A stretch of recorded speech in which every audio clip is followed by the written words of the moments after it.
Test 1 2. Test 1 2.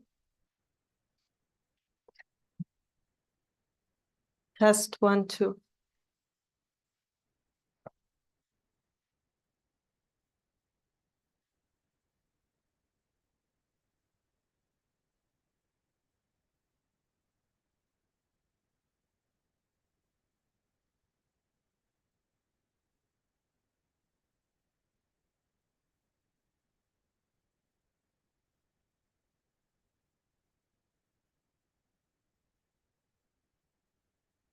Test 1 2.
It's not a lot of them. I have to admit, I was a big fan of them. Yeah, a little bit into this aspect. I didn't realize. I made some sense. Yeah. The secrets of how. Yeah. I wish I was. I mean, I was so really confused by it. Then he's from there before that. It was a yeah. It's my last favorite side. Yeah, so I guess that was new to me. They guess that would even yeah, when they like when they moved here, there was they just pronounce it the Latin. Yeah, but yeah, if you're it's very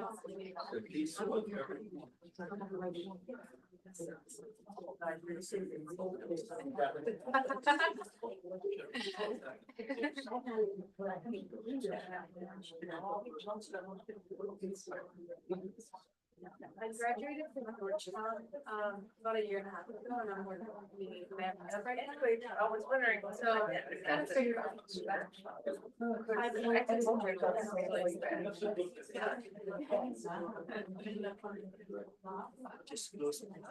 That'd be great. Yeah, right. Yeah. If you could, I think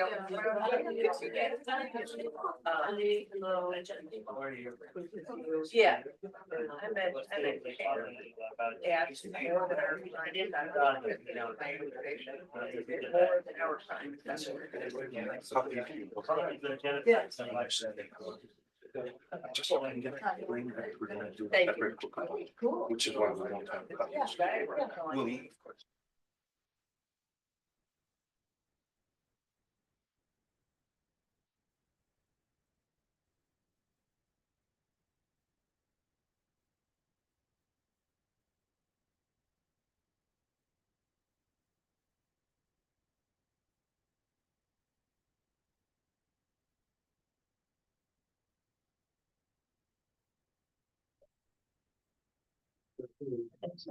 We were remediated. But I started to realize, I'm pretty sure that you have to, if you have some issues with police.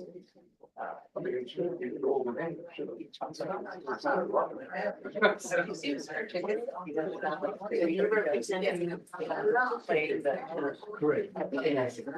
lawyer. They were made. Yeah. Oh, I should have called you. It's so loud. That was the problem. Yeah, they okay. So some.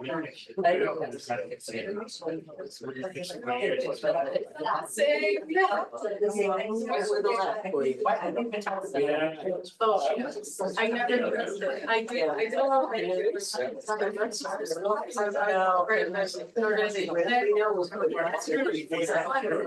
Considered like, yeah. Oh, wait, let's not. I mean, there was a whole. Yes, yes. So I would think. Yeah. Yeah. That's more. Yeah. I go back during the holidays, so yeah, I stay here, just figuring out. I think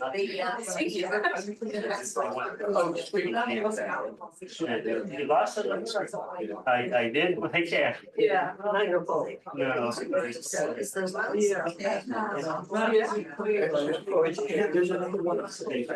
Yeah. Hey, you have great pronunciation, yeah. Gaza since the ceasefire. Yes.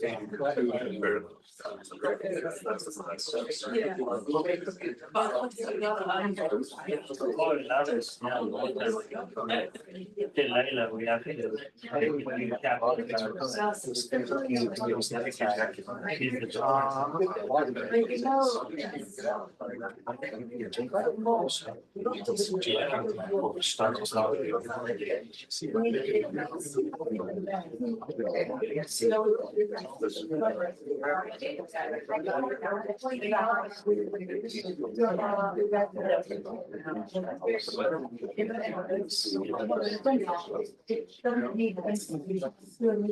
What's another thing?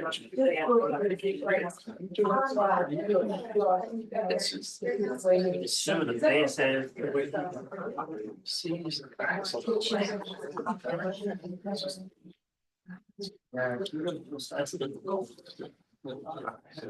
Good evening, everyone. Thank you so much for joining us today in person and virtually. My name is Fadi Qafaiti, and I'm the new Executive Director here at the Jerusalem Fund and Palestine Center. Before we begin, I wish to thank the Jerusalem Fund's Board of Directors for placing their faith in me with this event, especially Dr. Subhi Ali, Eid Mustafa, and Muhayya Khilfe, who are joining us today virtually, and also extend my warmest appreciation to our three beloved panelists and dear guests today who are able to make this event on such short notice. As honored as I am to be speaking to you before you today to introduce these panelists for our talk, Ceasefire in Gaza, Challenges and Struggles Ahead, it is with a very heavy and shattered heart that I do so. For 15 months, we've been watching with horror and disbelief as a live-stream genocide unfolded before our very eyes. For 470 plus days, we have been presented with documented evidence non-stop of Palestinians being relentlessly killed in every which way imaginable. Entire families have been wiped off the registry. Hospitals, mosques, churches, schools, cultural centers, shelters, residential buildings, markets, bakeries, and so-called humanitarian safe zones have all been targeted and bombarded with the most advanced and destructive weapons out there. Aid workers, medical practitioners, rescue and response teams, journalists, men, women, and children have all been targeted without remorse. These lost souls have been failed by the international community who refused to take a stance and protect their lives at the hands of a brutal colonial power. This ceasefire deal came 15 months too late. On October 8th, Hamas informed Israel that they would lay down their arms and return all the captives taken the day before in exchange for Israel not invading Gaza. Instead, Israel refused and embarked on the most vicious of all of its previous brutal wars on Gaza. It undertook a genocidal campaign of extermination. Through its death machines, land, air, and sea, Israel displaced more than 2 million of the 2.3 million inhabitants, transforming one of the world's most densely populated areas into graveyards of dust and rubble. They wreaked havoc across the region in their failed ground invasion of southern Lebanon and relentless bombardment across the country, killing thousands and wounding many thousands over. Bombarded Syria nearly once a week before invading by land in December 2024, completely depleting its military capacity and occupying more than 40% of the country's already scarce and precious water resources, and even violated international law as they targeted Yemen's crippled infrastructural system, committing numerous international acts of terror through political assassinations across the region. Just moments after the ceasefire agreement was announced, 4 days before it took effect last Sunday, Qatari Foreign Minister Sheikh Mohammed bin Abdurrahman Al Thani informed the world that this current ceasefire agreement is nearly identical to the one of many efforts that Israel repeatedly rejected back in May 27, 2024. And he even went as far as stating that the current deal could have been reached in December 2023 had Israel not engaged in a deliberate tactics of delaying and stalling as it continued its genocidal campaign. The aims and intentions were clear from the start. Israel's war was geared towards maximalist death and destruction, deliberately rendering the resumption of life for those who survived impossible, i.e., a textbook definition of genocide. As of today, official reports from a depleted Palestinian health ministry place the casualty figures at least 47,283 killed and over 111,000 injured. though we must note that many respected medical journals like The Lancet have reported several months ago that these numbers are as high as 186,000. So we know the number is much, much larger. Of course, and over 70% are women and children. Unfortunately and tragically, these numbers will continue to rise as more and more bodies and remains are uncovered from the rubble, and others will tragically succumb to their wounds and illnesses that could have otherwise been very easily treated and prevented with functioning healthcare infrastructure and adequate supplies that Israel has destroyed over 18 years of besiegement. I must also stress that while the killings have temporarily stopped for the time being under the first phase of the ceasefire agreement, the genocide in Gaza has not ended. Under the 1948 Convention of the Prevention of Genocide, the acts committed during Israel's colonial war on Gaza, namely Article 2, Sections B, quote, causing serious bodily or mental harm to members of the group, Article C, deliberately inflicting on the group conditions of life calculated to bring about its physical destruction in whole or in part, and D, imposing measures intended to prevent births within the group, all continue to render the genocide an ongoing part of everyday life for Palestinians in Gaza. I also want to stand here before you and note that the people that we lost here are not mere abstract statistics and figures that lose all meaning when read in reports and documents like these. These people represent stolen dreams, broken and severed families, unfulfilled potential, lost talent, and beloved souls that were valued by all those they were dear to. Despite the magnitude of the material and infrastructural losses, we Palestinians always say, "Nirja na'ammirha," we'll rebuild again. But the lives that were brutally and mercilessly taken from us in the most painful ways imaginable cannot be returned. Their memories live in all of us, and their losses are eternal. With over half of Gaza's population being children under the age of 18, over 1 million Palestinians in Gaza have only known a life ruined by siege, terror, suffering, and perpetual cycles of war during their short time on this planet. To illustrate this, I recite a very short poem on the impact of losing children in Gaza and what it means for the family, friends, and beloved. يا أطفال غزة الأشقياء، يا من أزعجتوني بالاستمرار بصراخكم تحت نافذتي، يا من ملأتم كل صباح بالفوضى والإزعاج، يا من كسرتم مزهرتي وسرقتم زهرتي الوحيدة من شرفتي. عودوا واصرخوا كما تشاءون، عودوا واكسروا كل المزهرايات واسرقوا كل الزهور، عودوا فقط عودوا. O rascal children of Gaza, you who constantly disturb me with your screams under my window, you who filled every morning with rush and chaos, you who broke my vase and stole the lonely flower on my balcony, come back and scream as you want, and break all the vases, steal all the flowers. Come back, just come back. Now, those who are familiar with Khalid Jum'a's poem, All Rascal Children of Gaza, will know that this ode to the lost souls was not written during this genocide, nor was it written during the previous war of 2021. It was penned this heartbreaking poem was penned after the devastating war in Gaza in 2014. And I chose to read one written 11 years ago because it resounds just as significantly today. It could have been written yesterday and bear the same crushing effect on our souls. عودوا فقط عودوا. Come back, just come back. Even after the first phase of the ceasefire took effect on Sunday the 19th, Israel has continued to kill people in Gaza. Yesterday, sniping dead a child riding a donkey in Rafah and shooting at those attempting to rescue him.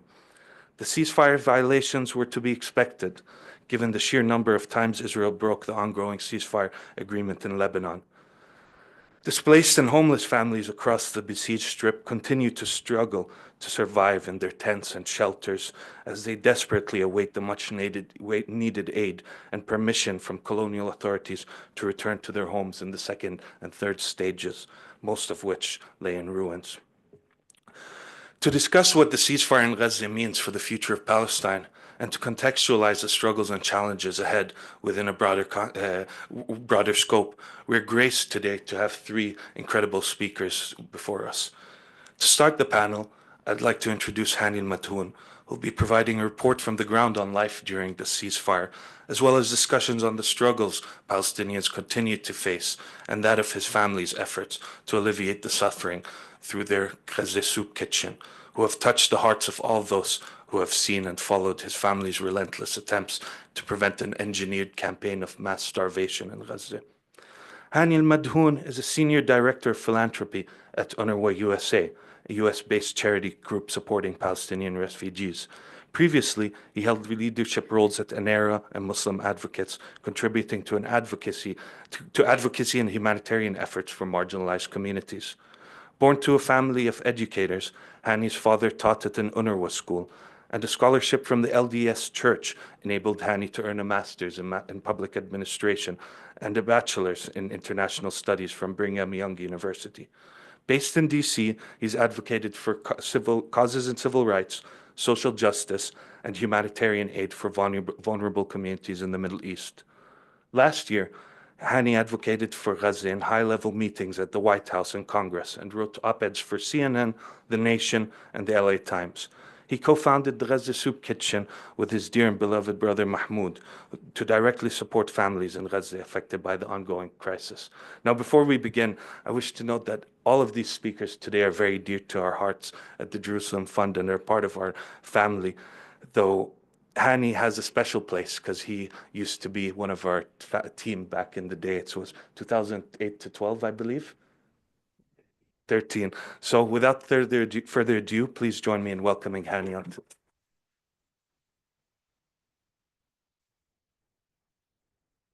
Thank you. I wish my wife came here. She would have some more respect for me. But her dad is here, so we're good. All right, so thank you guys for coming out. I love being back at the Jerusalem Fund. The board are amazing. They're, everywhere I go in my jobs, I swear I see a donation from the same board member, Dr. Eid Mustafa, Dr. Subhayari, and Dr. Mahaya. So wherever I go, I always see their generosity, and I've interacted with so many of you, and I appreciate this.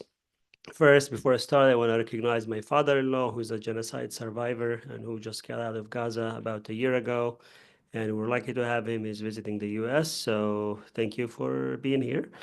Two, speaking of BYU, I have a fortune of telling you guys about the new book, The No Way But Forward, written by Professor Brian Barber, a good friend. Nobody has really looked at Gaza for as long. Few people have looked at Gaza as long as Dr. Brian Barber. And he just published a new book about 3 Palestinian families he's been talking to for about 30 years. And, Gaza is trending, but, this is really a good book to learn about. And I'm sure there's going to be future engagement around this book. And thank you, Brian, for writing this tale and for helping me come to the US. Well, October 7th, we're there. I wake up early on Saturday, and then I call my team and say, hey, guys, this is going to be crazy. We have to organize and talk about our work with UNRWA USA. And at the end of the day, we're like, we don't know what to do. The first week, Israel kicks out people from the north and kicks out UNRWA, say, hey, move to the south and all that. I have family in Gaza, in North Gaza. My parents and my siblings refused to evacuate. They chose to stay in North Gaza, and they paid a heavy toll for that. There's many reasons why they chose to stay in North Gaza, but many of whom is like our neighbor just moved to the south and they killed the whole family. So my family said, death is everywhere, we're gonna stay. Later on, they would learn that's, you could ask yourself many questions. So UNRWA is the largest humanitarian actor inside Gaza. I hope everybody in this room is supporting of their efforts. UNRWA is still on the ground responding and doing this. And by the way, the Jerusalem Fund is a big supporter of UNRWA USA work. So continue to do that. There is a lot of misinformation. Millions of dollars are being spent to attack UNRWA and discredit and all that. Despite this, UNRWA is bringing the largest number of tolls inside Gaza. Just in the last 3 days, more than about 3,000 trucks were allowed into Gaza, on average about 750 trucks per day. Remember, the week prior to that, we were begging for 80 trucks. So UNRWA and other UN agencies that are helping, like World Food Program and UNICEF. Here's the thing about UNRWA. UNRWA everybody leans on UNRWA. It's the backbone of the humanitarian response. With 13,000 staff, everybody hires the fleet and the UNRWA staff to deliver the aid, including the famous polio vaccine. Now, when UNRWA left North Gaza, I'm raising millions of dollars because of the generosity here in America and around the globe. But then my own family was being starved. Around the next month of the genocide in November, but the next day of Thanksgiving, we wake up to the news that my brother Majid and his family were killed in an F-16 bomb that was dropped, destroyed the whole home. And this when it becomes like, oh, this is my brother. We're a year apart. We're siblings. And we were with him just like in the summer. We were fortunate enough to visit Gaza. And that's you, like he was killed, nameless, faceless. Nobody knew who he was, just your average Palestinian. And it hurts because, you know, this is, my mom tells me that every morning when I was in Gaza in the summer, I would wake up and just say, okay, mom, I'm going to go see my brother Majid. And she didn't know, like I would just go and just spend time with him, not knowing that this would be, we were saying goodbye and not knowing that. His boys, Omar, Ali, and Siwar, the basketball player, and Riman were all killed. His wife, Safa, took the family a whole week to dig them out. Poor Safa, she was buried twice because they could only recover one half, and the next day they got the next half. And those are full-time civilians. Boom. Then 2 weeks later, the Israeli army grabs my brother Mahmoud from the street. Every man in North Gaza was arrested. The famous boxers video, the first one that was shared, that was my brother Mahmoud. I identified him right away, and then we told everybody, and then NPR and ABC investigated because the Israeli press were saying, hey, we've arrested Hamas warriors and fighters, and it's a complete lie. These guys are my neighbors and my friends, and frankly, they were not really like the, for example, my brother Mahmoud would not go anywhere without ordering a taxi. He's not necessarily the most physically fit guy, so he's not going to be fighting and going into tunnels and all that. Anyway, the Israeli lie got caught. Within 20 hours, he was released, naked, without his shoes, and then he had to walk and figure out where to get home. They released him. He had to walk 2 miles in the cold. So that's the first time. 2 weeks later, they would come and grab him again from Kamal Adwan Hospital. Everybody knows Kamal Adwan Hospital, the same thing. This time they gave him a white coat, and a white, like, what do you call it? Like the hazmat suit, something like that. Anyway, then a week later, my sister is putting a video online that says, hey, I'm gonna cook bread, and she used animal feed. I still have the video in my social media. She grinded some animal feed, and she said she's gonna try. There is no flour. And she said it was so bad, the smell, the cat would not eat it. The rabbits were too good for it. So at the time, a lot of my American friends here were like, Hani, we gotta figure out the hunger situation in North Gaza. Go figure it out. And remember, UNRWA was responding in South Gaza, but they're limited. The Israelis are not allowing food into North Gaza. Genuine worries. They ate for a month about all the pasta, and then what do we do? And then what happened is my brother Mahmoud said, hey, I'm gonna, he cooked the first day. He cooked like, he found some potatoes. Beit Lahia is the bread basket of Gaza. So there was some things he was able to get, potatoes, and he will make soup. And that was the first day. He fed 120 families. Then he went home. And then the next day, kids showed up to our home asking for food. And he said, okay, let me process this. And the next day he cooked again. What did help us in North Gaza, there was a lot of foraging, you know, Swiss chard, purslane, a lot of these things that the Gaza cookbook talked about. So this is the items that with the rain, we would get these things. And then one of the most funny purchases was my brother got overgrown zucchinis. These zucchinis were meant to be stuffed really tiny, but because nobody picked them for 2 months, they kept growing, growing. And the Palestinians, when they saw this, they said, the bounty of the land is blessed. And people were like, well, for me, I just wanted people to eat. He cooked, and then people were sending me money in PayPal and Venmo, and I was like, I'm a Palestinian. Somebody's gonna come digging soon about my account. So, and remember, there was no phone lines and there was no banks. So we built this operation without having those two things. That Israel takes offline, they cut the communication, they bombed the banks and took away the ATMs. Then the next day we said, hey, let's take this to GoFundMe because I want to sustain this because this is not going anywhere. And then 2.5 millions later, we're still cooking and cooking in different areas. And for us, this was about helping our neighbors because really the agencies are stopped from delivering there. Every time UNRWA asks for a mission, they get either impeded, they get attacked, and they've killed more than 260 UNRWA staff. And that's the largest. That's sad to say, but it seems that we got desensitized. So we kept doing this despite all the situation in Gaza and all the logistical nightmare. And then fast forward, we opened the school for about 6 weeks. We opened a medical clinic that when Kamal Adwan Hospital was surrounded was literally saving lives. These nurses, we've hired, our family hired nurses, and they were saving life in the street, basically doing first aid. And the nurses were doing stuff that some of your doctors here wouldn't be able to do, like minor surgeries and things like that, because this is like an army surgeon. They just go for it and do it. They don't have to go wait for a procedure. And then in October last year, that's when the Israelis came again to Gaza for the third time, to North Gaza. Remember, my family is still in North Gaza. We've lost every single home, Beit Lahia, Mashrua Beit Lahia. One of the homes they bombed with my brother. And then we found my sister's home was still intact. So we sheltered there and then started helping people from that area. And we kept providing food for the Kamal Adwan Hospital, the Indonesian hospital, and Dr. Hussam Abu Safia. I hope he gets released soon. Such a hero guy, a good friend, and a neighbor. And we miss his leadership. So he's always like, calls my brother Chef Mahmoud, hey, I need this food, I need this, get me food to that. And we would always do this.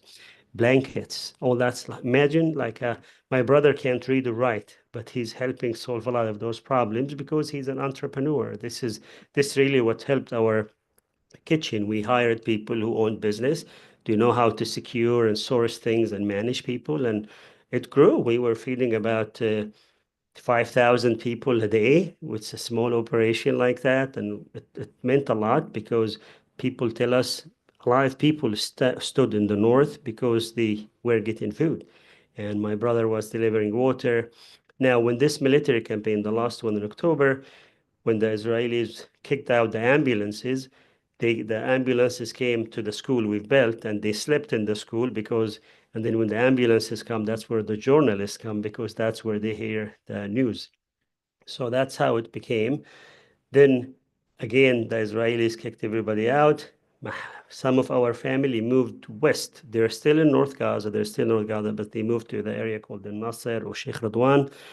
And then Chef Mahmoud and his family remained behind, helping. Mahmoud spent every dollar he had on the Kamal Adwan Hospital just buying stuff for them. And he said, hey, this is my way to do good. And also I want to make sure, because if I get arrested again, everything I'm going to lose. So he was helping the hospital, literally, Dr. Hussam, hey, I need ground beef. Can you find it in a can? And we will deliver it for him through the ambulances network. Then on November 30th, day before November 30th, the Israeli army killed Dr. Ahmed al-Kahlout, the guy who ran the ICU unit at Kamal Adwan, and he's also a good friend.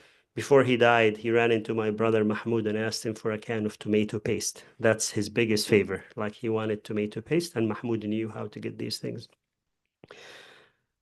November 30th, Mahmoud wakes up. We sent a shipment to Kamal Adwan of fresh produce, overpriced, stuff that you buy for $200, we would pay $5,000 for. And we're not afraid to pay it because, hey, patients need this stuff. And we've had the resources because of a lot of people who support the Gaza Soup Kitchen. About 8 a.m., Mahmoud wakes up, goes to tell his wife, Ala, hey, Ala, let me go to the hospital quickly and we'll have breakfast when I come back because he wanted to see if they need other things. He walked outside the house. About must have been 20 meters, and an Israeli drone was waiting for him and just took him out. And you can imagine a chef being targeted, like not a militant, not a threat, knowing that the Israelis have his phone number. They have my phone number just 2 days before. They were asking. And we gave him the phone number to tell him, hey, this guy is safe. So they killed. There's a lot of stories we can talk about that. And this is Chef Mahmoud. They've murdered the guy in daylight, with the father of 7. He just had a baby a month prior. And that's the co-founder of the Gaza Soup Kitchen. And we've talked about it in the media and all that. Not anybody will change anything. And after he was killed, a lot of people in North Gaza got the message, get out of here or you're next. Because they said this guy has written a letter to the editor in the Washington Post, was in NBC and CNN and BBC. He did not get protected with that. So a lot of families left the north of Gaza City area and moved further south. Then comes December, the Israelis move in and demolish every single home in Mashrou' Beit Lahi, every single one, including my sister's home. They bombed the school we built, where exactly we put a sign in Hebrew. We said, do not bomb, this is a school, in Hebrew and in English, and we put the US flag. And even the Israeli progressive press took a picture and said, like, hey, why are you doing this? A new answer. I challenged the IDF. I said, give me one reason why you killed my brother. They're still investigating. So it's painful because he was killed. He suffered a lot for a year and some, and then he was killed. Remember, Majid was killed nameless and faceless. Mahmoud was at least known. And he killed 2 of my brothers. Now I have 1 brother. It's hard because your impulse is like, hey, I don't want to help. I want to disappear. I don't want to help anybody. But just leaning on our Palestinian tradition, we said there is no way for us to stop. So we've increased a lot of our work. But, I stopped talking about my brother, Muhammad, the only remaining brother. So I hope he's okay now. But, we're homeless. They went back after the ceasefire. There is no home. There is nothing. And finding a bathroom, a working bathroom, is a gift from the heavens. So we could go many directions. I just want to leave that, and then we could expand, and I can answer some questions. But it's a lot, Our family is grieving, but just one last thing. North Gaza, today we delivered about 100 food packages, and yesterday we delivered 100 food packages. What we've learned, we did not plan this. We were wanting to help our neighbors because we're from that town. People started telling their friends, hey, come back. There is some water, there is some food. So more families are feeling now confident that they can go back to their homes. We did not plan to do this. This just happened. And aid organizations were hoping that they will get more to the edges of Gaza because people need to go back to their homes. Their homes are destroyed. But at the end, this is about steadfastness. Do we know if this ceasefire gonna last? I don't know. I'm hopeful. We need any glimmer of hope. So I just wanna even fool myself that it's gonna work. Maybe it will work. But with that, I give it back to Fadi. Thank you.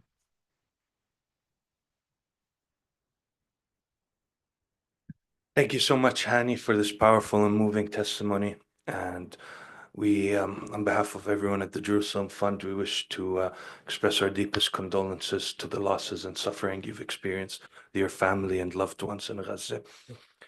Next up, we'll be hearing reflections from esteemed journalist Max Blumenthal, who'll be giving his analysis of why the ceasefire in Gaza took so long to achieve, as well as offering a projection of where things might go from here.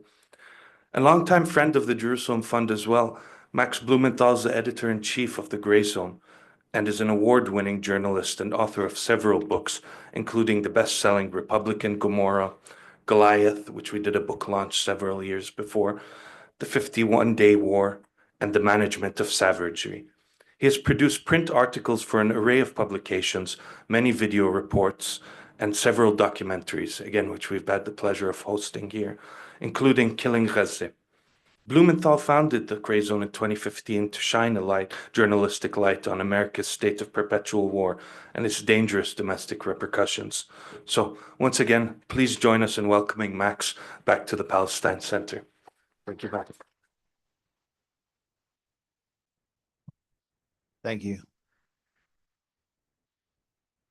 I wanted to just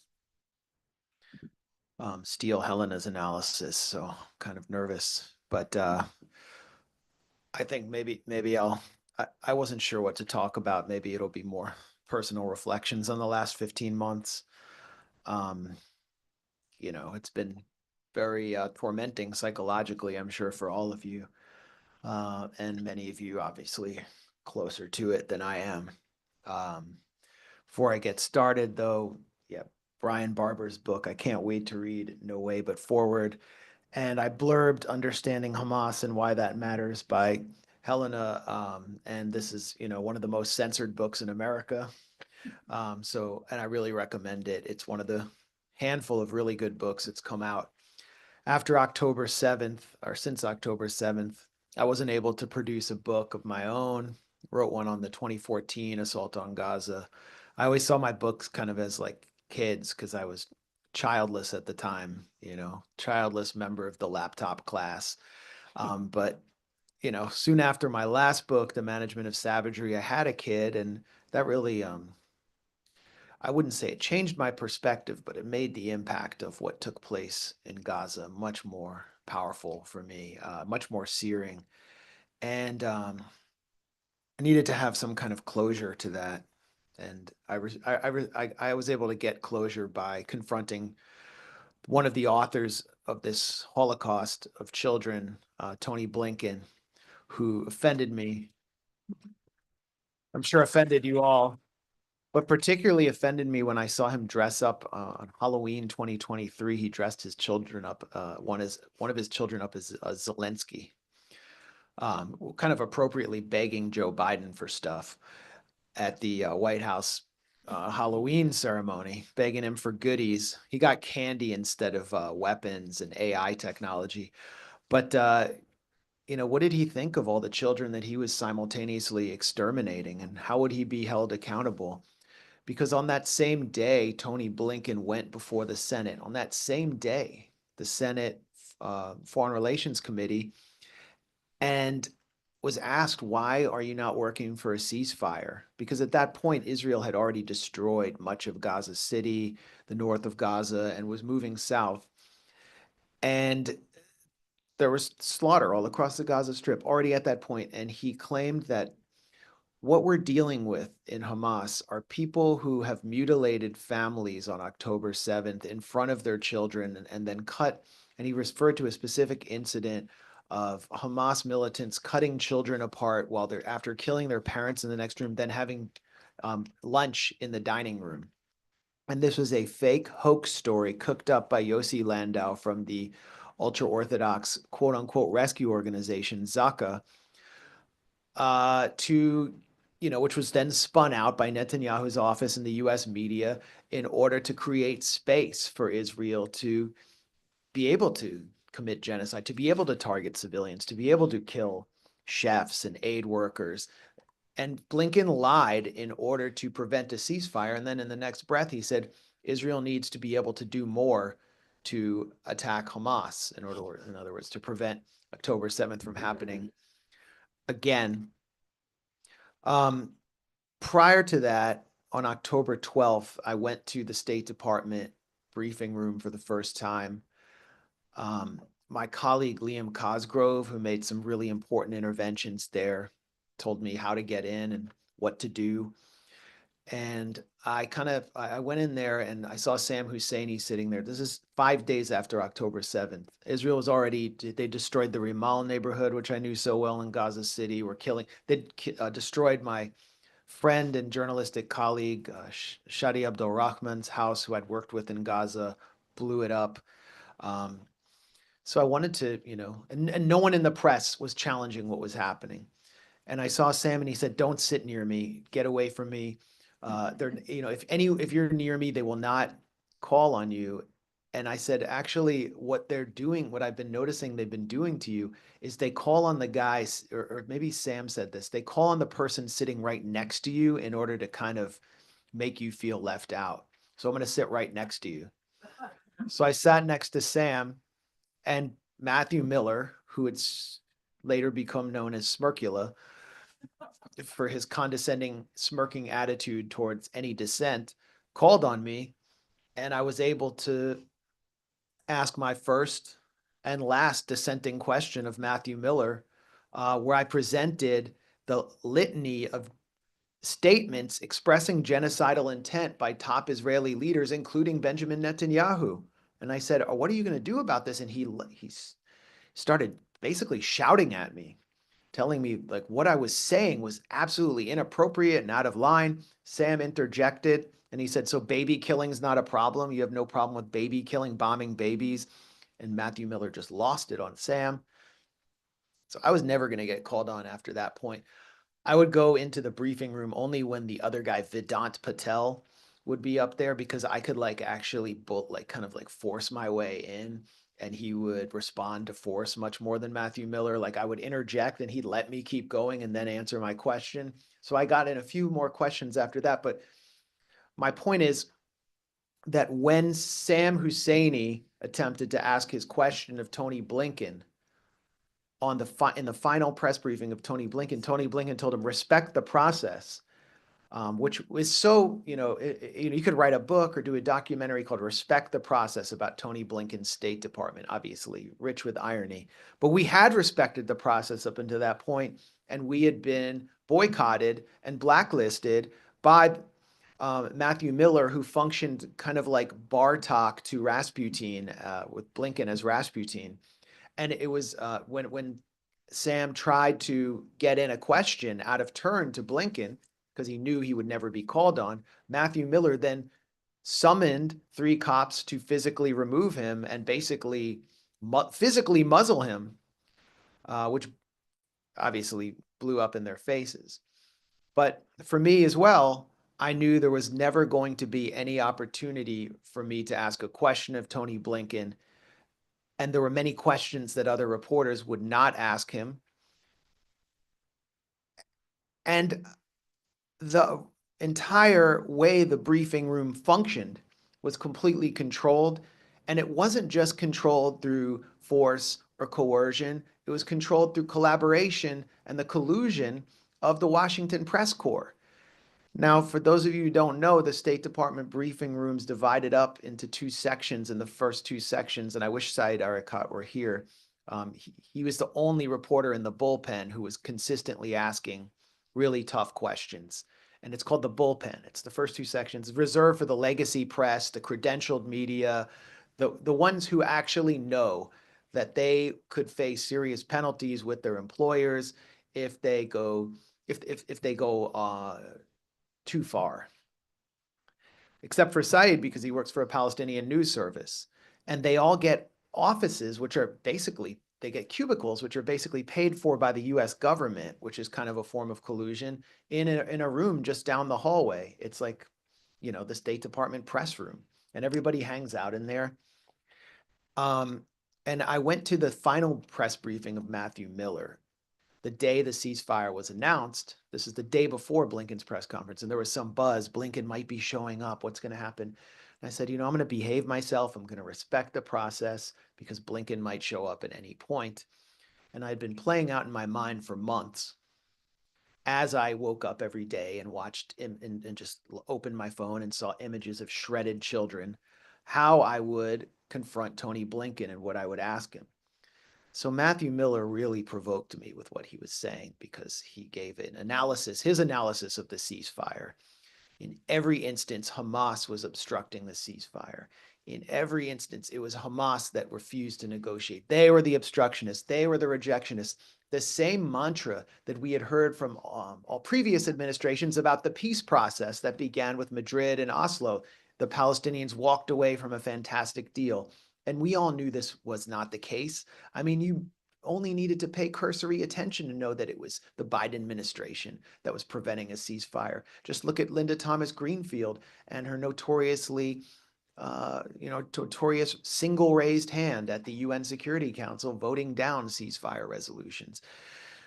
Miller, at the same time, said that it wasn't possible politically to do a ceasefire because Israel was reshaping the region in a positive way, with all the damage that it was doing to Hezbollah in Lebanon, in Yemen, and he said, we wiped. He actually said this. We wiped Hamas's ally off the map in Syria, suggesting some involvement there. But using that language was very provocative. And he, of course, didn't call on me.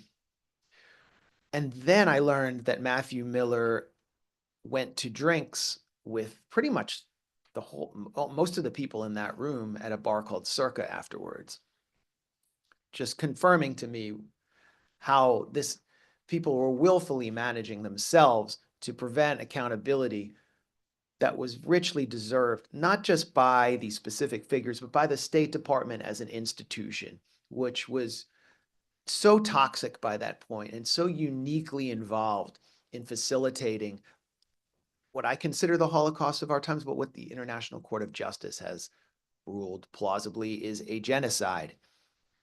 They were collaborators for the most part. So it was clear to me that if Blinken showed up the following day, something had to be done out of the ordinary and the process could not be respected. So I learned from Sam 45 minutes before Blinken showed up that I had to be there. I violated a lot of traffic laws, made it there at the last second. They had the security guard at the front who writes your details as slowly as possible. And it was tense. And Blinken gets up and he says, he starts addressing the press and he starts talking about how he's forged such close friendships with them. It was shocking. And that's when I intervened. And I didn't know exactly what I was going to say, but I wanted to challenge him on two specific points. One, which I forgot to challenge him on, and another, which I think I nailed him on, that no one in the press would discuss, which I think was so salient and so relevant to why it took 15 months for a ceasefire, actually why it took us to get to why it required Donald Trump to do it. And why can't you talk about it? Because it's considered an anti-Semitic dog whistle. To talk about what Blinken said before AIPAC at a meeting in 2007, which is that his commitment, this is almost his exact words, his commitment to Israel's strength comes through his family. And he spoke about his grandfather, Maurice Blinken, who produced presided over the production of a very influential paper, research paper, demonstrating or attempting to demonstrate that historic Palestine could accommodate unlimited Jewish immigration and therefore could be colonized and provide the basis for an exclusively Jewish state. And that paper was produced in response to the British colonial white paper, which called for a limit on Jewish immigration. So it proved central to convincing the Truman administration to authorize the establishment of Israel, to make the vote at the UN. And he talked about his stepfather, who I mistakenly called his father-in-law. His father-in-law is actually Catholic. His stepfather is Samuel Pissarr, who was France, who raised Blinken in France. Blinken's not from Paris, Texas. He's not, probably knows France better than he does this country.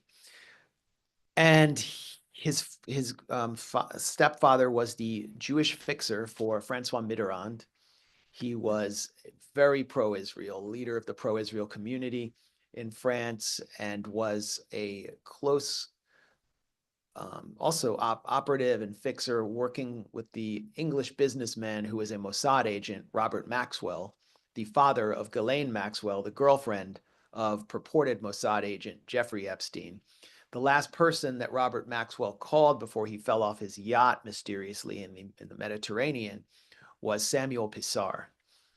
So it's Blinken who broadcasts his family's relationship to Israel, not me, and not one reporter that I know of has asked him to his face, is this what influenced you to take the Israeli line every single time there was an important decision to make, whether it was to authorize arms deals to Israel or in dealing with humanitarian convoys, in secretly allowing Israel to attack police escorts of these humanitarian convoys simply because they were associated with Hamas, which is a violation of international and U.S. law, something that Blinken did. Why did you ignore your staff at the State Department when they brought you not just like indisputable evidence of Israel deliberately killing children and aid workers and average civilians with US weapons that you authorized? Why did you do that? Why were this is described, this was all like, this has all come out in the last few days because of the cowardice of our press. The New York Times finally did a piece on Tony Blinken where they called him Secretary of War, prominently mentioning the many interruptions that he received in his last two public appearances. And I believe that were it not for those interruptions from activists in DC, as well as me and Sam, that article would have never been written. And a State Department former official was quoted saying at every point, Blinken took Israel's side and did not advance American interests. Why? Why? I think that there is a passionate attachment there that transcends the usual the usual adherence to Israeli dictates that we would see from someone like Marco Rubio even. And it was, so I wanted to put that out there. I wanted to I wanted to prevent him from taking a victory lap. I needed to get closure, and that was also just for everybody that couldn't be there. All the journalists who had been killed thanks to that soft-handed criminal, all the journalists who had been killed in Gaza as Israel killed the messenger.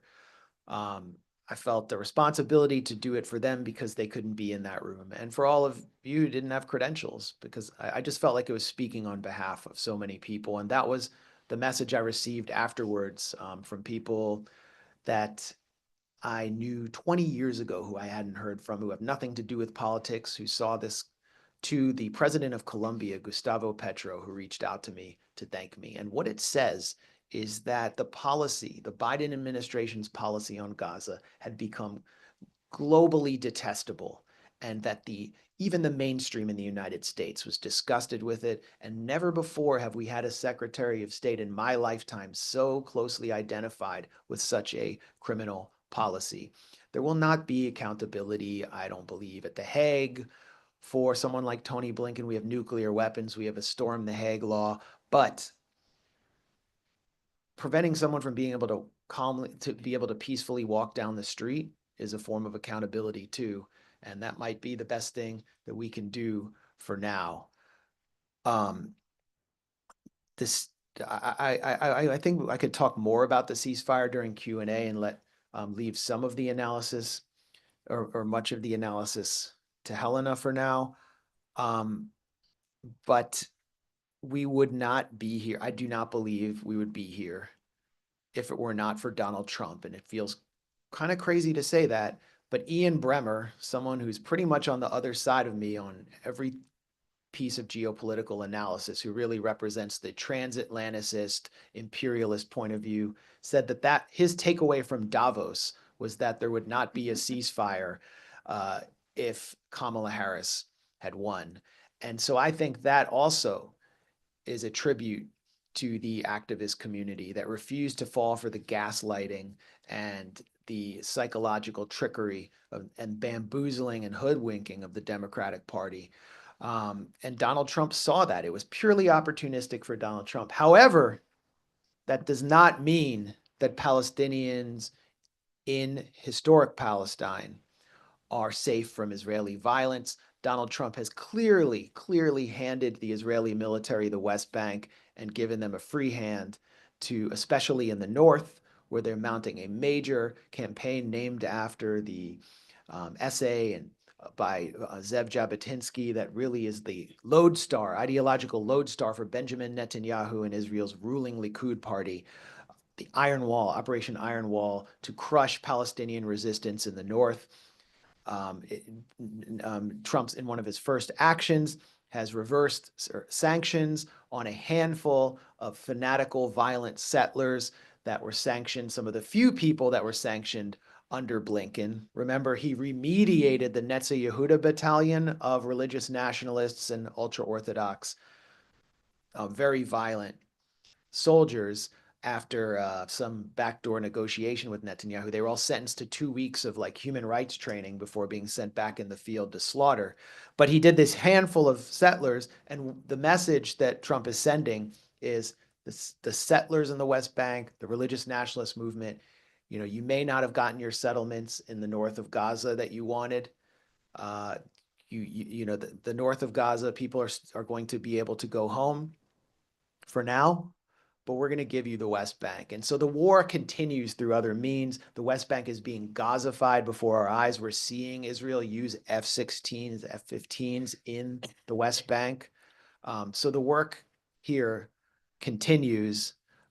But I think that we are going to, with the Trump administration, while we will see continued horrific violence, and Miriam Adelson be able to enact her agenda. One of the key donors, both of Donald Trump and Benjamin Netanyahu, was granted a better seat at Donald Trump's inauguration than all members of Congress and most cabinet secretaries. While we will see that, we're also going to see the mask lift in a new way. And it's going to be very damaging for the Israel lobby's bipartisan control. And its soft power is going to loosen even further. And that, I think that really emphasizes the importance that all of you will continue to play as educators, as activists, and as people actually doing real work on the ground.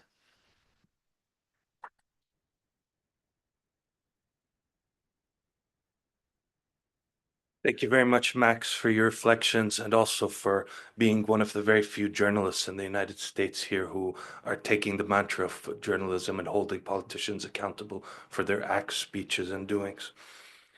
Of course, I'd wanted to save this until the very end, but since this has been brought up twice now, I would love to announce that in the future, in March, we're going to be hosting a book launch for Professor Brian Barber's No Way Forward But Forward. So please be on the lookout for that. We'll announce it, and I'm honored to announce that this will be a partnership with our neighboring organization, the Institute for Palestine Studies. So we very much look forward to that.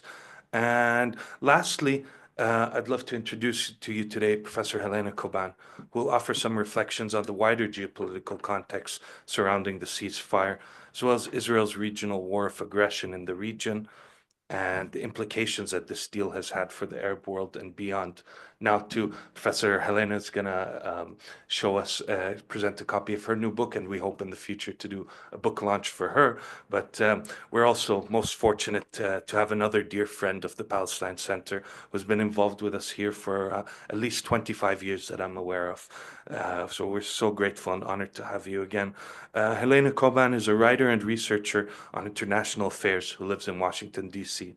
In 1984, Cambridge University Press published her seminal study, The Palestinian Liberation Organization.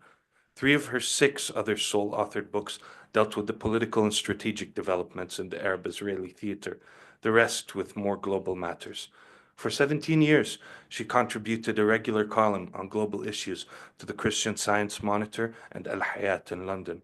In 2010, she founded Just World Books, which has published groundbreaking titles by Palestinians, Zionism Questioning Jewish, and other authors. And in 2016, she was a co-founder of Just World Educational, which she now serves as president. Her main writing platform is globalites.org. So once again, please allow me in welcoming Helena Cobban. Thank you.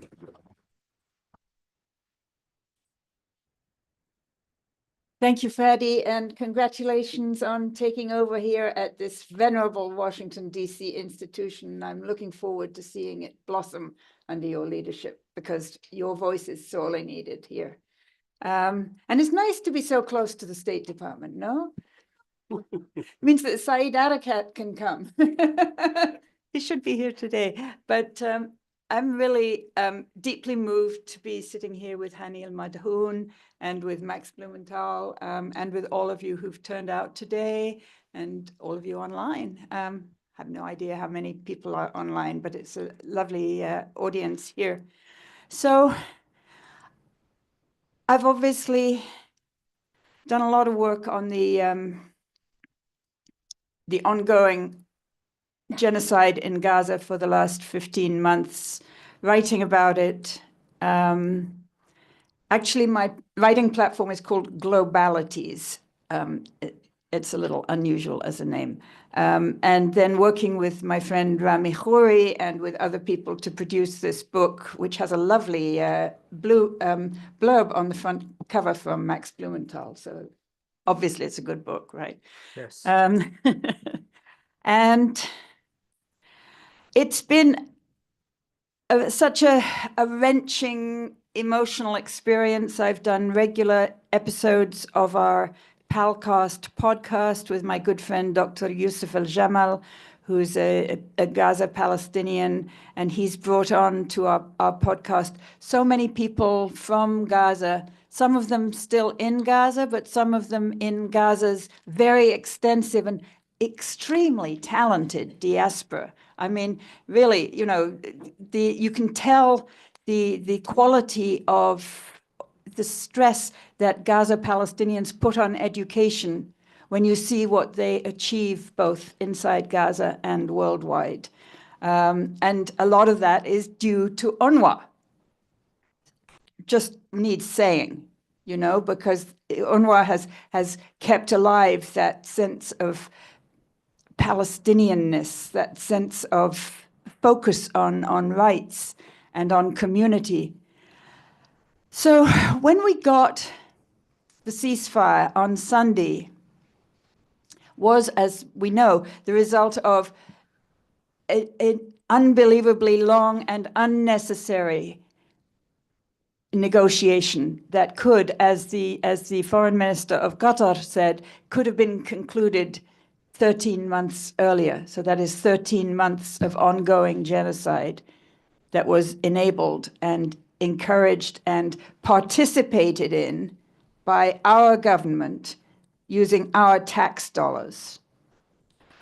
So the resistance in Gaza was not crushed. It was far from crushed.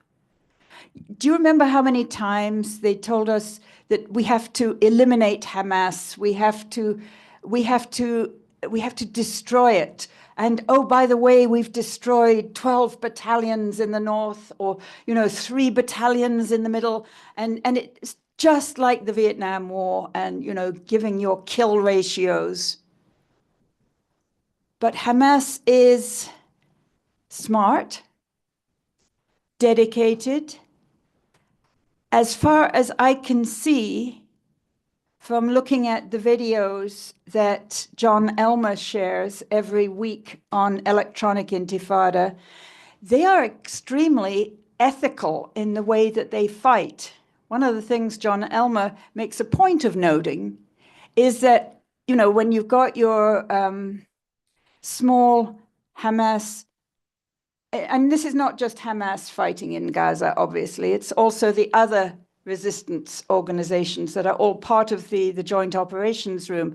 So that is the Abu Ali Mustafa brigades of the PFLP, and Sarai al-Quds of Islamic Jihad, and some Al-Aqsa Martyr brigades from Fatah. But it's a joint resistance. And all of them have this ethos that when the Israelis, when they manage using their very smart guerrilla operations to kill Israelis or disable their tanks, and the Israelis send in medivacs, that they don't shoot at them. And you can see that week after week. Just contrast that with the way that the Israeli military treats Palestinian ambulances and medivacs. So I think the fact that we have a ceasefire, we need to say that it's a ceasefire thanks to the resilience and the competence of the resistance of Gaza. And that is not just the military resistance, but it's also the political grassroots organizing, the very strong community organizing. I know that Hani tells us, and he's quite right, that all of this thing with, the Gaza Soup Kitchen and the many other wonderful community operations, they are not political, but they are part of the resistance in a very important way. So I think that we need to recognize that that sense of an intact human community, an intact human society, has not been destroyed. And that is an amazing feat after everything the people of Gaza have gone through over the past 15 months. Just the way when you see them helping each other, setting up little schoolrooms where they can, helping the old people climb across the rubble, digging desperately with their hands to get people out of the rubble. This is not a broken society. And I think it's important to recognize that. And then, of course, when the leadership, the national leadership outside in Qatar finalized the deal last week, we saw the discipline with which everybody went to Saraya Square on Sunday, flocking to Saraya Square in Gaza City, and Hamas fighters came out with the 3 women soldier captives and handed them over in very good order. So, this is discipline. This is a community, a society that is intact. And if they are intact after everything they've gone through, you better believe they have strengths that we in our society here can only dream of. So I'm going to talk quickly about the region-wide and global, some of the region-wide and global implications. I don't know how I'm going to do this in 15 minutes, but I'll talk very fast, okay? It's like giving the weather report or something. So it's true that the situation of the region-wide axis of resistance has been badly damaged by the attacks, the gruesome attacks that the Israeli military has launched not only against Hamas in Gaza and the resistance in Gaza, but also against the resistance in the West Bank, and crucially against the resistance in Lebanon, led by Hezbollah, but with other parties involved there as well, and the attacks the Israelis have tried to launch against Ansar Allah, the Houthis in Yemen. And we honestly have almost no idea how many Yemeni people have been killed and damaged in Israel's attacks on Yemen, but clearly a lot. And our own military has been attacking all kinds of facilities in Yemen. And the Houthis have carried on. In fact, they were sending missiles against downtown Tel Aviv or close to downtown Tel Aviv until roughly a week ago. But they have always said that that is in support of the Gaza ceasefire. And as soon as you got the Gaza ceasefire, the missiles stopped. And I actually follow a lot of international shipping sites. They're all like, wow, it's really worked. Should we start shipping through the Suez Canal again? No, it's a little bit early, because we need to see if the ceasefire is going to hold. So actually, the Houthis have a form of leverage against the international economy that is little understood in this country, but it's real. Because if you look at the costs of shipping stuff all around the Cape of Good Hope, it's massive. So, and obviously the government of Egypt is very eager to see Suez Canal being opened again for all shipping, because that's a huge portion of their governmental revenues. So the Egyptians are going to be very serious about having this ceasefire hold. Anyway, I was saying that the axis of resistance has been weakened at the regional level, but it's still there, because we still have the Houthis completely unbeaten. We have the Lebanese resistance, which is in its own ceasefire, But that ceasefire is scheduled to stop on the 26th. And it's an interesting question, what will happen if the Israelis continue the violations that they have continued ever since the ceasefire was concluded in late November. But also they're supposed to get out of Lebanon physically by January 26th. So this ceasefire, both of these ceasefires have an interesting structure from my point of view. You know, usually in international conflicts, it is the UN that is responsible for monitoring a ceasefire. In West Asia / Middle East / North Africa, the United States likes to take control, in case you hadn't noticed. So when they concluded the Egyptian-Israeli peace agreement, they had a US-led multinational force, not a UN force.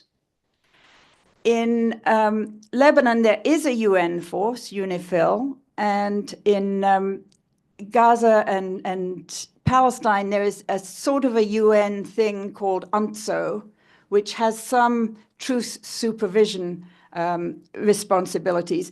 But the Americans want to dominate and monopolize the ceasefire monitoring operations.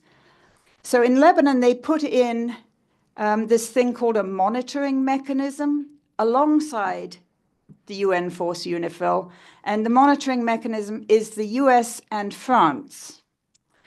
And then in Gaza, we have a monitoring mechanism, allegedly, well, it is a monitoring mechanism to some extent, which is the US, Egypt, and Qatar.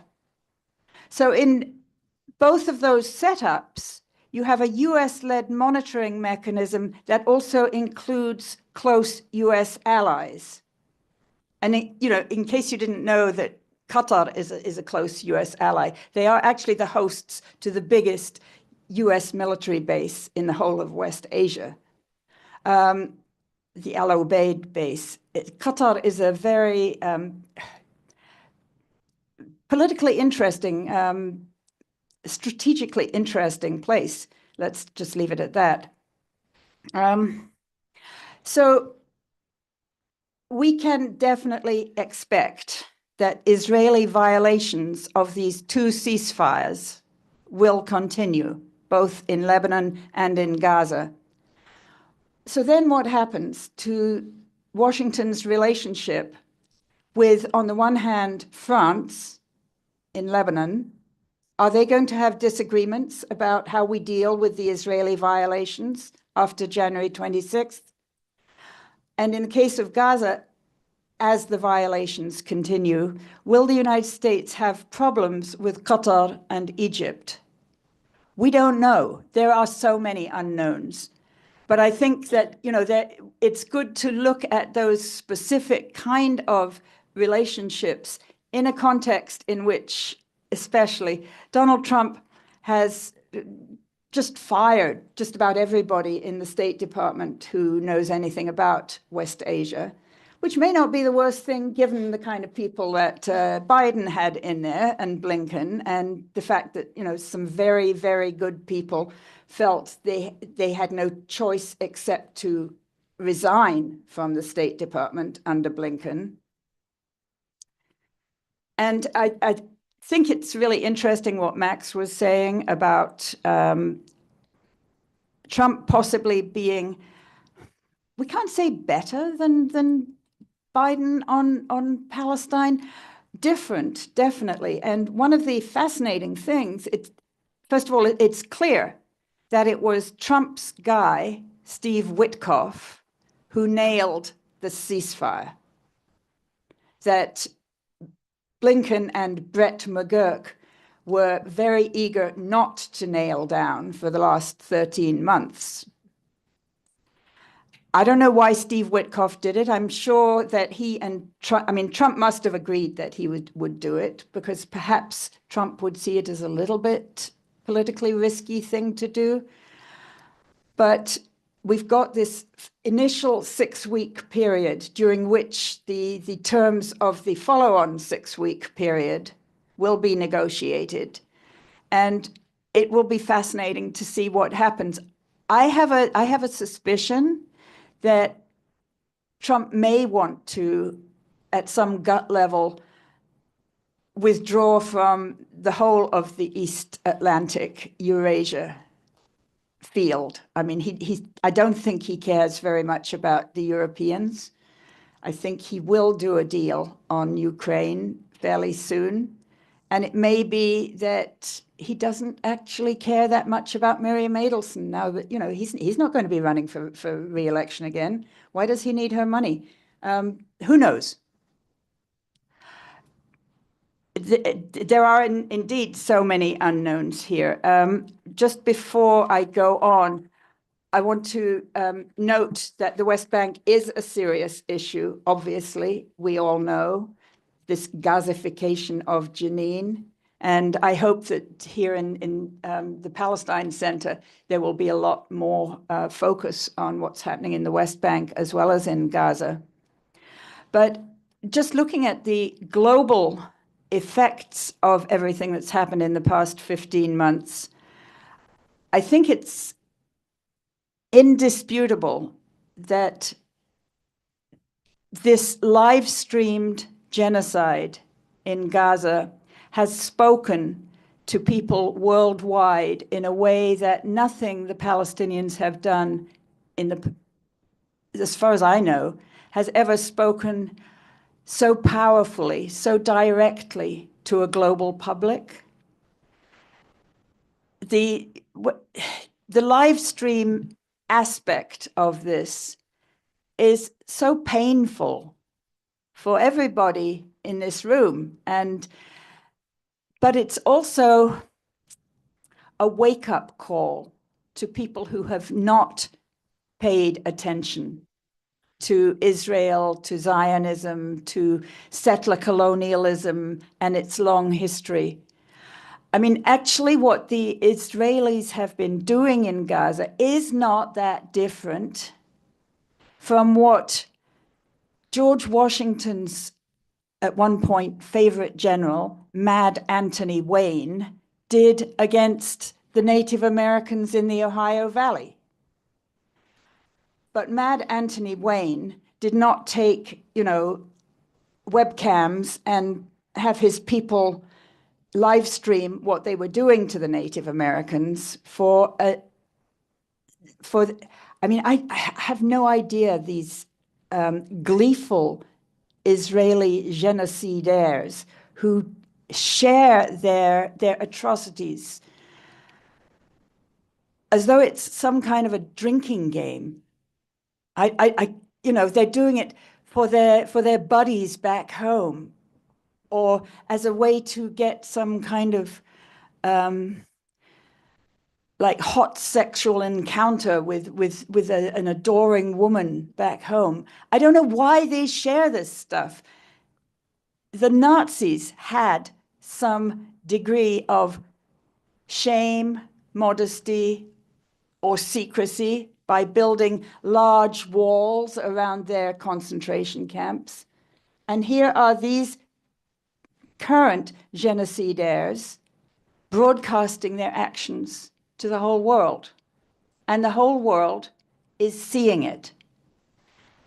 And since most people in the world today come from heritage which is not white European, but which was actually the subject of imperialism and settler colonialism by white Europeans historically, that is why what's happening in Gaza today has sparked this worldwide,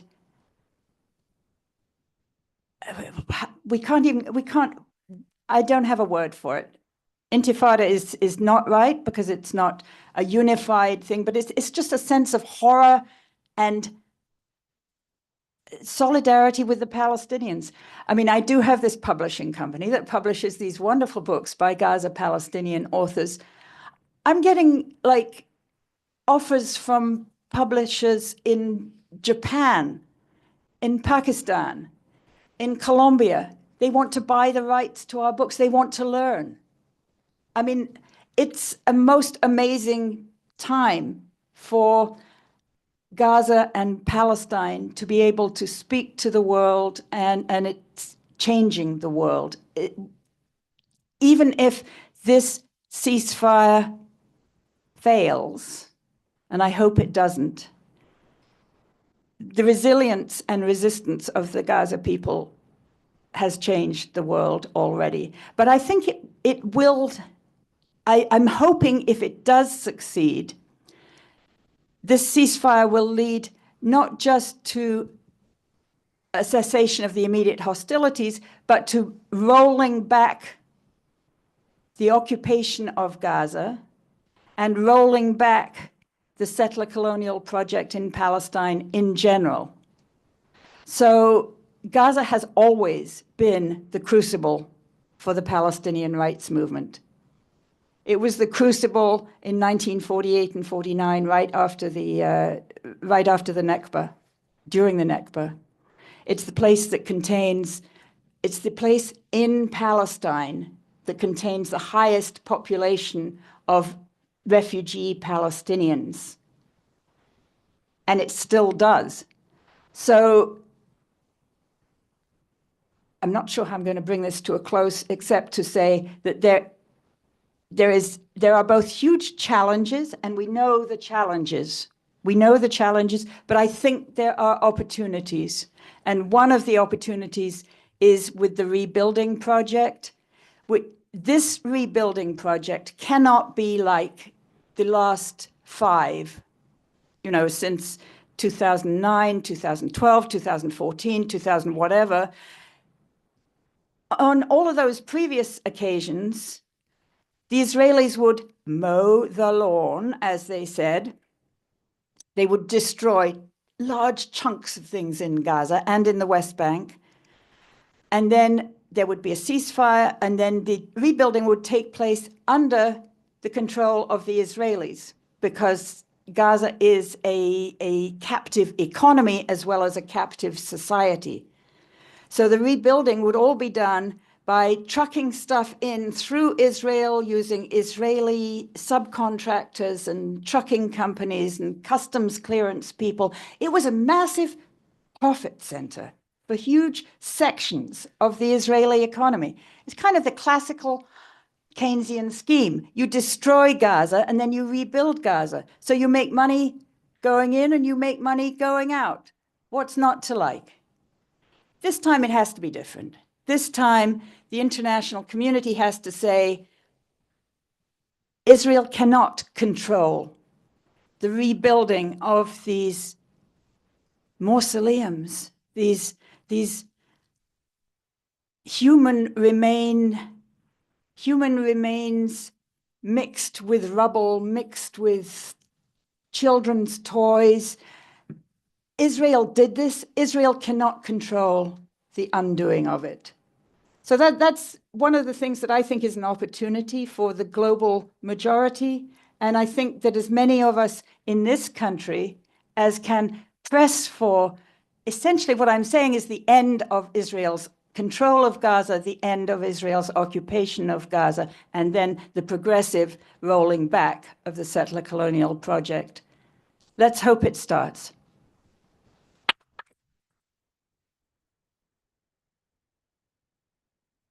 Thank you so much, Professor Helena, for your words of optimism, and also for reminding us all that we cannot go back to the status quo ante after this. So in the interest of time, we'll be moving straight to Q&A.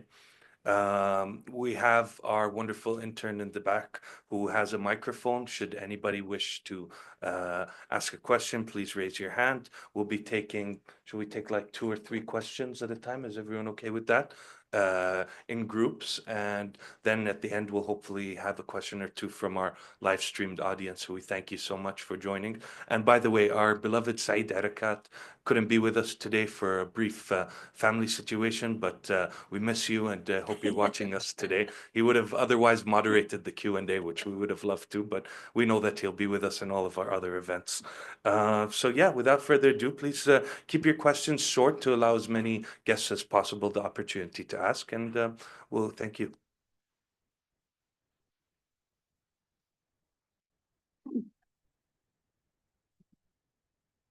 Hello, yeah, thank you. Technology is a mystery to me. So I was wondering if anyone could comment on a comment that a friend gave to me. I asked him, he's a friend from South Lebanon, and I asked him why it was that he thought that the Trump's envoy tried to, made it a point to nail down the ceasefire.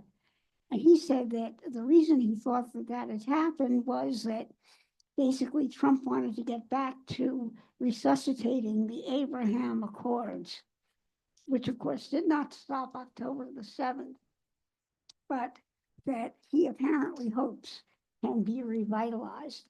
What do members of the panel and maybe others think about this? Who wants to start?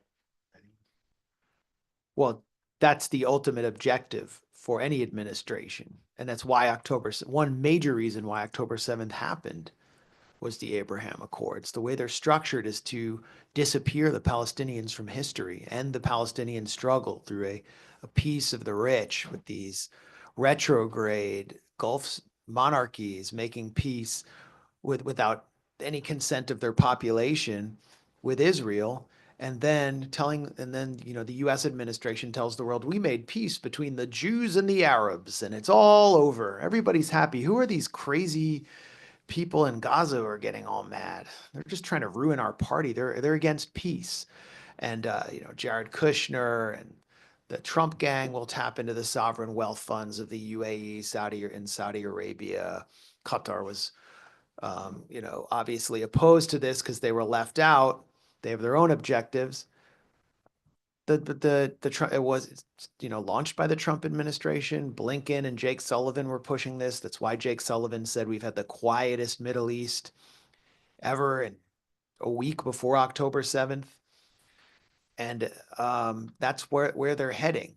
It's why the Biden administration postponed and sabotaged and kneecapped the ceasefire for so long, was so that Israel could do as much damage as possible to the resistance axis because they were the main force standing in the way of this regional integration, this dystopian regional integration. It's going to be a long, hard slog for them to get back to the Abraham Accords after October 7th. And it's not just because of the axis of resistance. It's because of the populations in their own countries opposing such a deal. But that is one reason why Trump wanted to end this. He promised voters that he would end it as well. And I got to say, he's been much better than Democrats at making good on his promises. Whether they're the crazy promises or the good promises. He let Ross Ulbricht out. I mean, I never thought that was going to happen, but he promised the Libertarian Party that he would let the founder of the Silk Road out at their convention, and he did so. He promised in Michigan when he went there to destroy Kamala's ambitions because she was just so disrespectful and so condescending of Arab Americans to Arab Americans and Muslim Americans. He just capitalized on the opportunity and said, I'm going to make a deal. And who did he appoint as his envoy, who's now, I think, emerging as the Iran envoy? Steve Witkoff. Yes, he's Jewish. He's probably pro-Israel on some level. He's not some think tank guy from the Foundation for the Defense of Democracies who spent his whole career cozying up to Israeli officials. He's Trump's golf buddy. And actually, AIPAC is pretty upset with his presence. So we're still, I think, would you say we don't really know where Trump's going to go with this? Whereas with I think a Kamala administration would be much more clear. Yeah, I agree with that.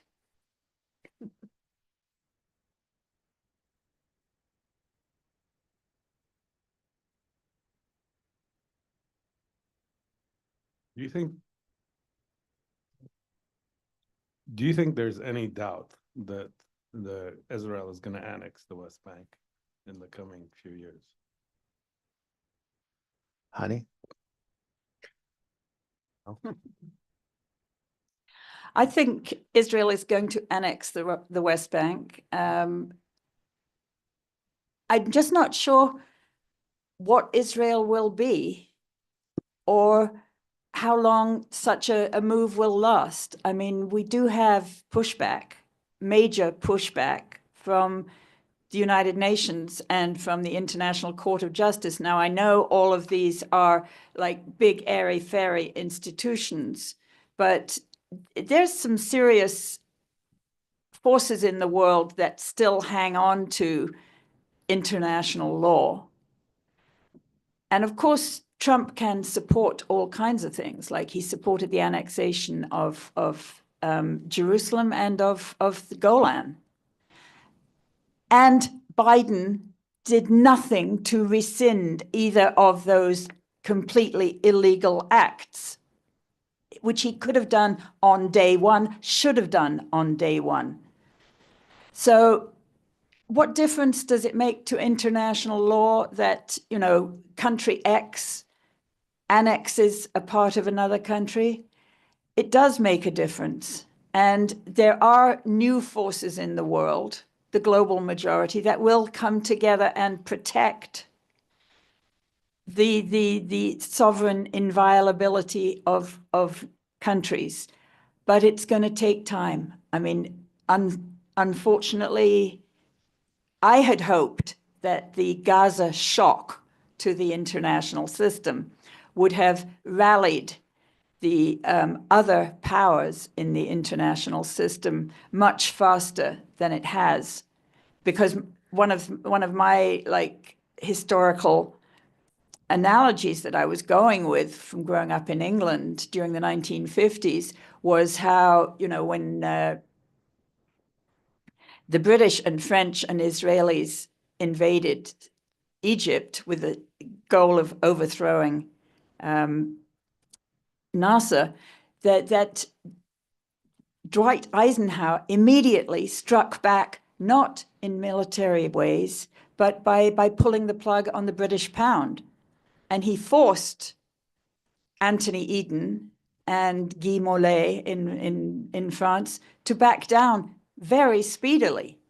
So I had hoped that the global majority would mobilize and use economic power to force the US-Israeli assault against Gaza to end. But I guess the international economy is not yet strong enough for that to happen, although the non-American portions of the international economy continue to grow stronger and stronger. So, you know, maybe it'll be in 5 years, 10 years. It'll be a nice mask lifting moment. I mean, essentially the West Bank is under Israeli control or under the control of its subcontractors in the PA. And in the north, you have resistance brewing, thanks to the ability to get arms through Jordan. And what will happen if Donald Trump takes Greenland? It will take it from a NATO member state, and it will expose what NATO truly is, which is a US-directed, US-controlled military alliance. It will show how subservient Europe is. Denmark will be able to do nothing. $1 trillion of resources will have been stolen from it. And Israel will annex, if Israel annexes the West Bank, well, there goes the whole farce of the two-state solution. There goes the peace process. Israel has responsibility for everyone living there, and they won't provide for them. So there goes the whole farce of Israel and international law, if there ever had been one. It's apartheid on steroids, and there's no denying it's apartheid, because according to the census, there are more Palestinians between the river and the sea than there are Jewish Israelis. So it's just officially apartheid, and that will have major implications in international law. I mean, that was what the whole Gaza disengagement was about, is like, we're not going to actually include them. They'll eventually be absorbed into Egypt, or they'll have their own parastate, but we're not going to we're not going to include that part of the population, and then we'll resolve this demographic problem that we have by putting them behind walls forever. And October 7th exploded that. Now there's going to have to be, according to Netanyahu and the military intelligence apparatus, some kind of permanent Israeli military presence inside Gaza. Remember that talking point that we heard for the last 20 years? Israel left Gaza. There's no occupation there. What are they so mad about?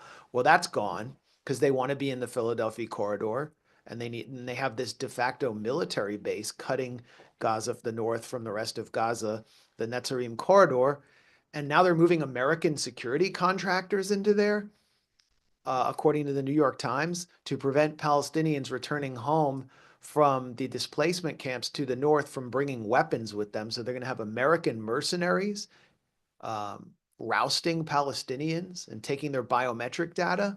I mean, yes, it's horrible, but it also just destroys Israel's claim to not be completely controlling those people down to their genetic, like DNA level. And the implications are extreme for Israel's image. And we're also seeing a process inside Israel of, like, I don't know how to say it, like fascicization. The chief of staff, the Israeli army has quit, Halevi. He will be replaced by someone more extreme. Right below him, the head of the Southern Command in the Israeli military has quit. We don't know why he quit. Halevi quit because of October 7th. There's going to be these positions will likely be filled by extreme religious nationalists. But Bezalel Smotrich is still the finance minister. He didn't quit like Ben-Gvir, but he's there to make sure that this process of colonization in the West Bank continues. And so the mask is off in so many ways. And what will happen to Al-Aqsa as well? I mean, the temple movement that wants to build a third temple in Israel is incipient. They're gaining more power than ever. So any victory that they win for themselves is Pyrrhic on the international stage. We have one more question two more questions from the audience, and then I'm going to ask 3 brief questions from online. Now that Trump has forced Netanyahu into a ceasefire thing, is it true? Because I think I heard something that he's also pushing him to, with some kind of ultimatum, pushing Netanyahu to pull out of southern Lebanon by Sunday. Is that true? Just in 5 seconds, I heard that Netanyahu is demanding 5 de facto military bases from Trump in southern Lebanon as a condition for withdrawal.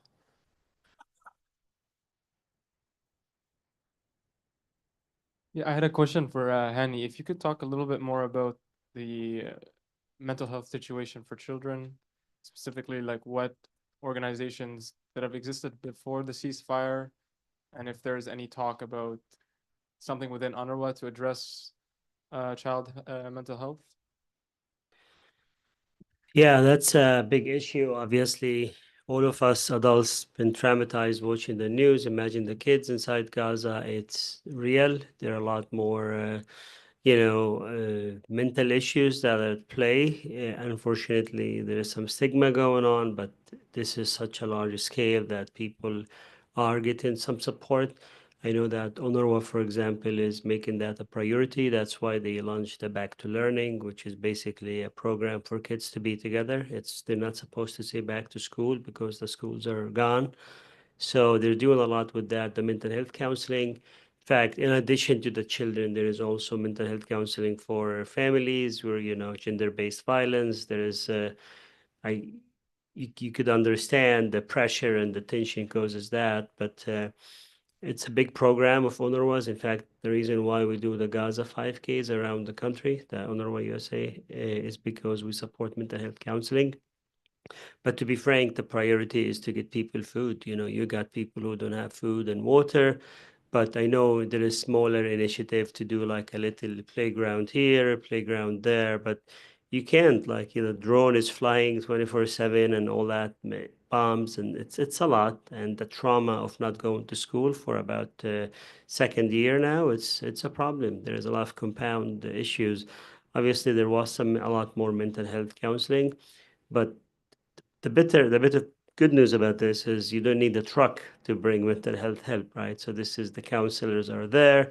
They're also traumatized. You could do better if you bring toys, you could bring crayons and things like that. There's a lot of artwork therapy going on in Gaza. I am aware of smaller initiatives here and there. My niece runs a program like that, and it's not sustainable. You're in a tent in the middle of nowhere. But ultimately, that's a big priority for UNRWA and a lot of the partners. Oftentimes, the donors to emerge for specific mental health programs like Japan makes that a priority. And it's a lot of,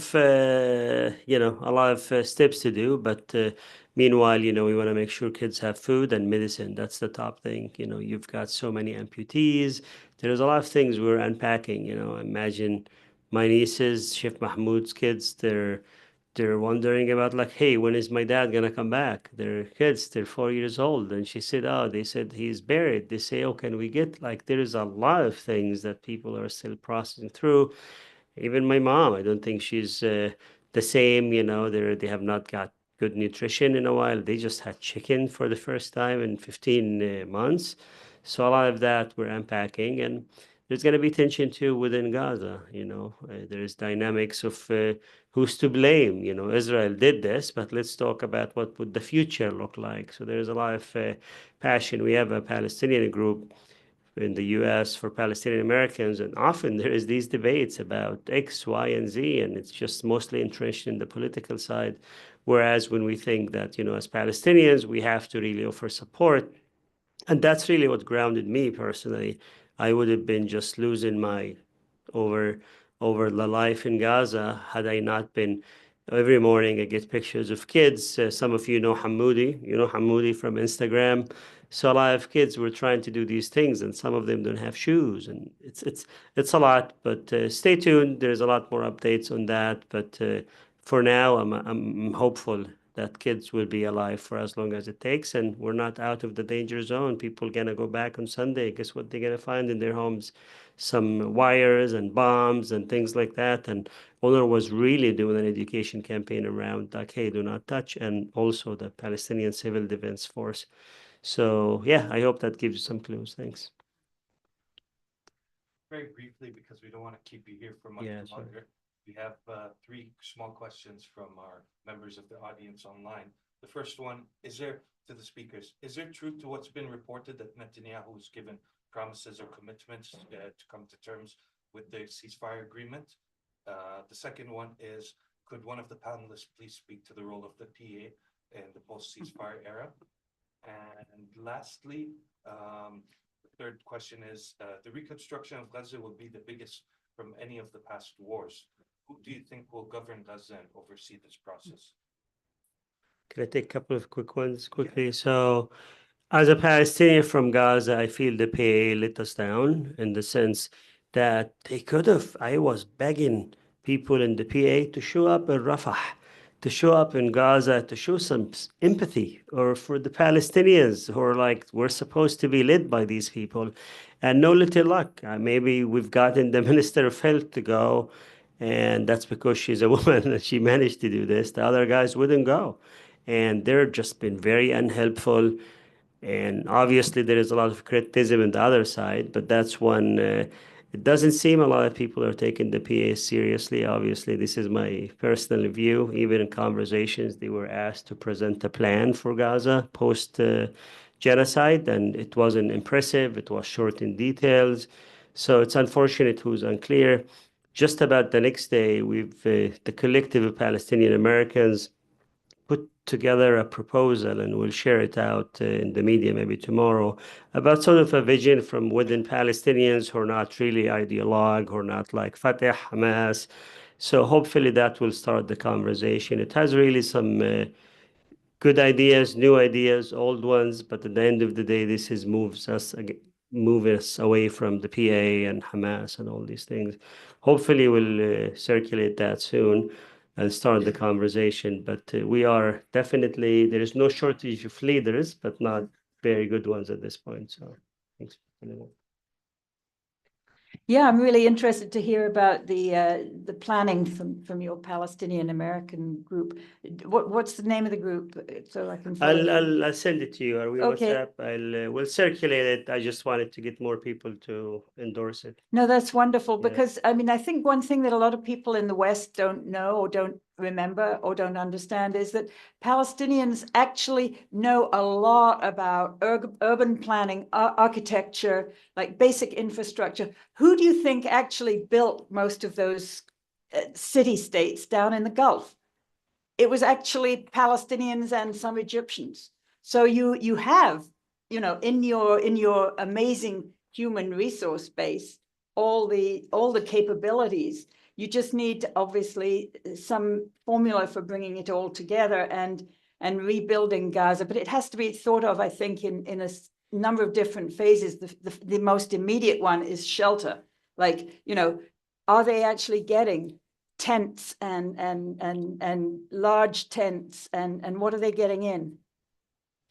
Yeah, so the tents, I was reading a report among the hundreds of trucks on the road road, there is a lot of tents, but what people are looking for is the caravan or the temporary homes or the trailer part. There's a lot of those are coming. There is a promise of 50,000 of those, and people will, there is already lists for people to sign up for that. Tents, they've been living in tents for the longest time, but I just do want to say something before. Let me just, I think there's some good ideas by Americans like you who live here, who have families in Gaza. They've been genocided and they got sick of watching politicians speak for us when they're not actually paying for what's happening. They're isolated from these decisions. So hopefully I'll circulate it at some point. We just wanted to get our community, the 500 so Palestinian American thought leaders who have family in Gaza to weigh in. So Just on the day after, I mean, look at what happens in our own cities and our own country when there's a disaster. That's the U.S. plan for Gaza. I mean, it's here it's gentrification, corporatization. It doesn't benefit the people who are affected. Disaster capitalism, vulture capitalism, BlackRock. I mean, go look at the Ukrainian embassy. There you have like a willing prostitute for American corporate interests, which is something that you will not find among the leadership in the Gaza Strip. It says, we are open for business. And it's basically, BlackRock, come take all of our assets, do what you did to Russia in the 1990s. We're all yours. Kind of what Ahmed Shara is promising for Syria now. Exactly. I mean, that's why Ahmed Shara, who's, Mohammed Jalani with a suit, sent his foreign minister to Davos to cater to Tony Blair and the international predatory elite. I mean, Zelensky gave a very revealing interview to Lex Friedman where he cursed and he spoke in English. He's trying to be a podcast bro. And at one point, he starts lacerating the Biden administration and said, you gave us $175 billion of our money and only half of it showed up. Where did the rest of it go? Well, it went to contractors who saw a disaster and wanted to get in on the money. So that's what Gaza is for this firm that I mentioned that's going in there to screen Palestinians going north to the Netzarim corridor, but so many more vultures will try to come in. And it's why you saw a show of strength from Hamas and their Nukhba force in Soraya Square, where they were saying, you have to deal with us. We're not trying to govern. I think on October 7th, Hamas gave up governance and said, we're going to play the role also that like Palestinian Islamic Jihad played, where we're there, we're behind the scenes, but we just do resistance and you have to deal with us. And the PA is not going to come in on the back of an Israeli tank because Palestinians won't consent. If you want to see what the kind of, this was put forward by Netanyahu, but if you want to see what the neoliberal capitalist plan for Gaza after the genocide is, Netanyahu uploaded this in Hebrew to his website. It's called Project Neom, Neom 2030. And I was too lazy to write about it. But it's a shocking plan where it shows in a PowerPoint presentation how Gaza will be transitioned from being destroyed to then being de-radicalized, then being taken over by some kind of dictatorial third party, probably the UAE, and then it will blossom into this kind of Dubai-style utopia, which, I mean, it's obviously not what they really want to do with it, but it's right there on Netanyahu's website, and it's a plan for the total destruction of the Palestinian cause, the de-Palestinianization of the area, and then the transformation into this bland kind of landscape that can easily be exploited and by international capital. And they'll finally get a port, I guess. But that's the plan. That's the Abraham Accords. And it's the plan for all of us, honestly. On that note, Just to add very quickly, unfortunately, the news showing that Egypt is getting ready to collect some money and rebuild Gaza. I don't know if this is true or not. Knowing that the Palestinian pays $5,000 to leave Gaza to the Egyptian side doesn't give me an assurance. I hope these are all mistakes. I hope this is not the case, but it seems that there are people already to cash in on the disaster in Gaza and the suffering of my people, including my family. So please hold him accountable as much as you can and give him help. Thank you very much to our three speakers.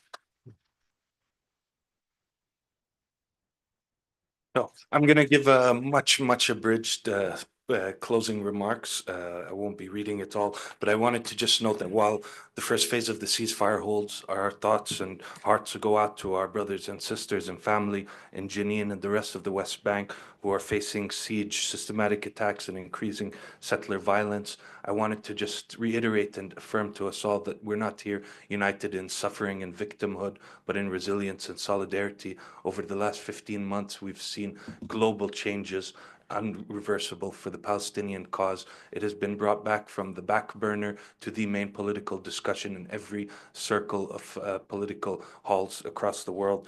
It has changed an entire generation of rising young Jews who refuse to have a genocide be held under their name and the beloved good faith of a Jewish religion. And it's also shattered the illusion of the myth of an indestructible, invincible colonial army in the state of Israel.